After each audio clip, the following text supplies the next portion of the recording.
दोस्तों, स्वागत है हमारे यूट्यूब चैनल एनटीपीसी क्रैकर पे। आज हम बिहार एसएससी मेंस के लिए तीसरा सीरीज लेकर आए हैं जीएस से संबंधित, जिसमें इससे पीछे 2 वीडियो डाल चुके हैं और जो इस सीरीज को नहीं देख पाए हैं बीएसएससी से संबंधित मेंस सीरीज को, वो दोनों वीडियो देख सकते हैं। उसके बाद ये तीसरा देख सकते हैं और ये बहुत अच्छा हम इसको डिटेल में जैसे बताएंगे जीएस, जिससे कि अगर इससे रिलेटेड कोई भी प्रश्न एग्जाम में आती है तो आपसे बन सकता है। जैसे पहला क्वेश्चन कह रहा है कि किसके शासनकाल में सिविल सेवा परीक्षा में परीक्षा की अधिकतम आयु 19 से बढ़ाकर 21 कर दिया गया। तो ये किया गया था लॉर्ड रिपन के कार्यकाल में। लॉर्ड रिपन का कार्यकाल था 1880 से 1884 तक। अब लॉर्ड रिपन से संबंधित कुछ महत्वपूर्ण तथ्य को देखेंगे, जैसे कि लॉर्ड रिपन का तथ्य में है कि 1881 में ही लॉर्ड रिपन ने नियमित जनगणना की शुरुआत की थी, और जबकि जनगणना की शुरुआत लॉर्ड मेयो के कार्यकाल में ही हो गया था 1872 में, लेकिन नियमित जनगणना लॉर्ड रिपन के कार्यकाल 1881 में हुआ था। इनमें हैदराबाद और राजपूताना क्षेत्र को छोड़कर जनगणना किया गया था 1881 में। फिर लॉर्ड रिपन को स्थानीय स्वशासन का जनक कहा जाता है। स्थानीय स्वशासन का जनक लॉर्ड रिपन को ही कहा जाता है। आगे है कि प्रथम कारखाना अधिनियम जो 1881 में आया था, वो लॉर्ड रिपन के ही कार्यकाल में आया था। 1881 में प्रथम कारखाना अधिनियम। इल्बर्ट बिल विवाद, जिसे श्वेत विद्रोह कहा जाता है, ये भी जो है सो लॉर्ड रिपन के ही समय आया था। और एक महिला हैं जिनका नाम है फ्लोरेंस नाइटिंगेल, उन्होंने लॉर्ड रिपन को भारत के उद्धारक से संज्ञा दी थी। लेडी विद द लैम्प कहा जाता है फ्लोरेंस नाइटिंगेल को। उन्होंने लॉर्ड रिपन को बोले थे कि भारत के उद्धारक, ये जो है सो भारत के उद्धारक है। आगे क्वेश्चन कराएं नेक्स्ट, कि महाराणा प्रताप के हाथी का नाम क्या था। तो महाराणा प्रताप के हाथी का नाम था राम प्रसाद। ठीक, तो हाथी का नाम राम प्रसाद, घोड़ा कहेगा तो घोड़ा का नाम चेतक था। और महाराणा प्रताप से संबंधित महत्वपूर्ण तथ्य कि महाराणा प्रताप जब हल्दी घाटी का युद्ध जब 1576 18 जून को शुरू हुआ था, वो अकबर से लड़े थे। महाराणा प्रताप अकबर से लड़े थे, जिसमें अकबर विजय हुआ था और महाराणा प्रताप का पराजय हुआ था। और हल्दी घाटी युद्ध के समय महाराणा प्रताप की राजधानी कुंभलगढ़ थी, लेकिन जब युद्ध समाप्त हुआ उसके बाद उनकी राजधानी हो गई डूंगरपुर। और 1597 में महाराणा प्रताप की मृत्यु हो गई। और जब हल्दी घाटी का युद्ध हुआ था उस समय अकबर का सेनापति था मान सिंह। नेक्स्ट,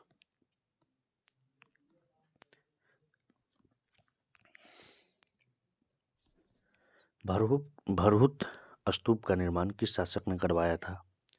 तो ये शुंग वंश के शासक पुष्यमित शुंग थे, और एक तरह से ये संस्थापक भी थे। शुंग वंश के संस्थापक पुष्यमित शुंग, जिन्होंने भरहुत स्तूप का निर्माण करवाया। और ये ब्राह्मण जाति के थे और शुंग वंश की राजधानी विदिशा थी।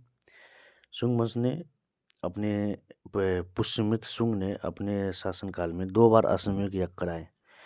2 बार अश्वमेध यज्ञ कराए थे, और ये जिनका श्रेय पतंजलि को जाता है। पतंजलि से उस समय पतंजलि थे। और शुंग वंश का अंतिम शासक था देवभूति। नेक्स्ट,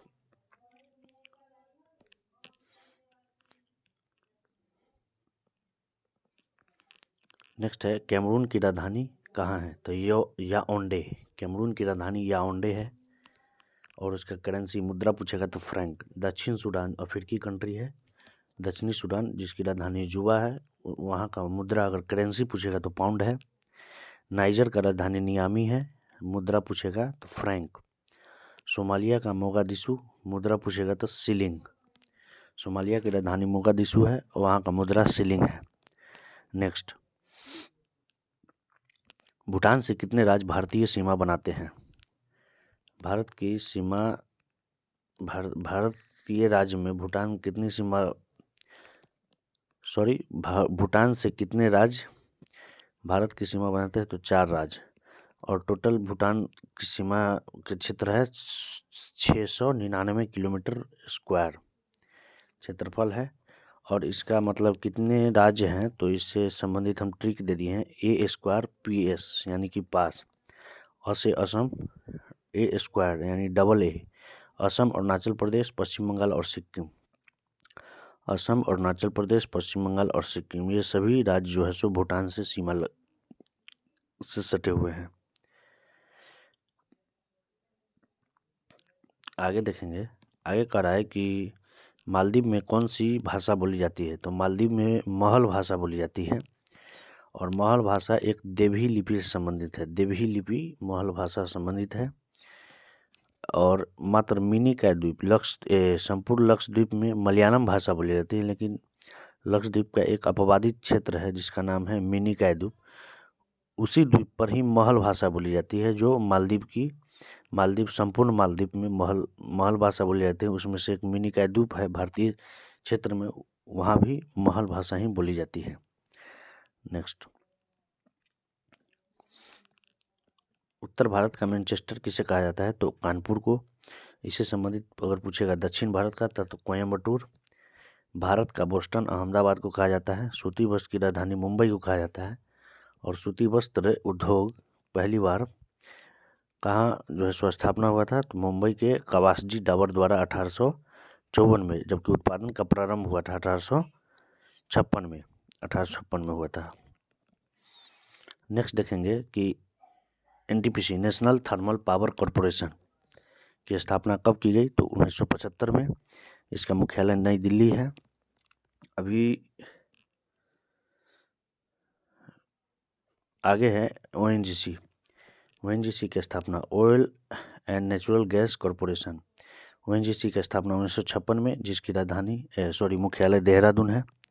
सेल का स्थापना Steel Authority of India Limited, SAIL का स्थापना हुआ था 1954 में, वहाँ उसकी राजधानी नई दिल्ली है।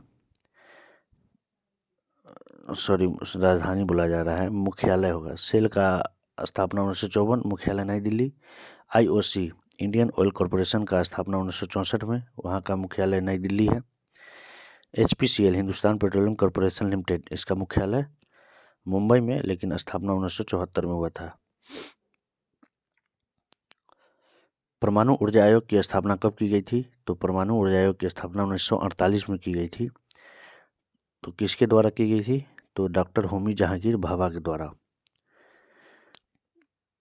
और बार्क है भाभा एटॉमिक रिसर्च सेंटर, यहाँ कहाँ है, तो मुंबई में है। 1954 में इसका स्थापना हुआ था। और परमाणु पदार्थ निदेशालय कहाँ पे है, तो हैदराबाद। गुरु जल बोर्ड मुंबई। शक्ति 98 योजना की सफलता का श्रेय कितने व्यक्ति को जाता है, तो शक्ति 98 संबंधित है पोखरण 2 से। जब 1998 में परमाणु परीक्षण किया गया, उसका नाम दिया गया था शक्ति 98। उस समय 3 व्यक्ति का सफलता का श्रेय जाता है, R चिदम्बरम, APJ अब्दुल कलाम और अनिल काकोदकर। और 1998 में ही भारत के प्रधानमंत्री थे अटल बिहारी वाजपेयी, और वहाँ के राष्ट्रपति थे यहाँ भारतीय राष्ट्रपति KR नारायणन। तो ठीक है, आज के लिए इतना ही।